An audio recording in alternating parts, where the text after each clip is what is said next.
2ஆம் புத்தகம் 7ஆம் அதிகாரம் 14ஆம் இறைவார்த்தை.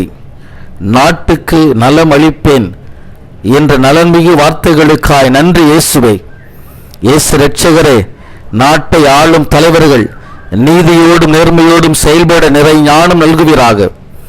நாட்டு மக்களின் வாழ்க்கை முன்னேற்றத்திற்கு ஏற்ற சீர்மிகு திட்டங்களை செயல்படுத்தவும் அதன் நிமித்தம் நாடு வளம் பெறவும் அருள் புரிவீராக.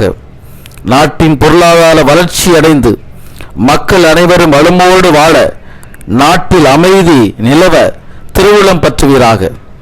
இயேசு ஆண்டவரை, அமைதி இழந்திருக்கக்கூடிய பிள்ளைகள், சமாதானத்தை இழந்திருக்கக்கூடிய குடும்பங்கள், சமாதானம் என்று இருக்கக்கூடிய நாடுகளில் உமது சமாதானம் வென்றெடுக்கப்பட வேண்டுமாய் இயேசு கிறிஸ்துவின் நாமத்தில் மன்றாடுகிறோம் எங்கள் நல்ல பிதாவே.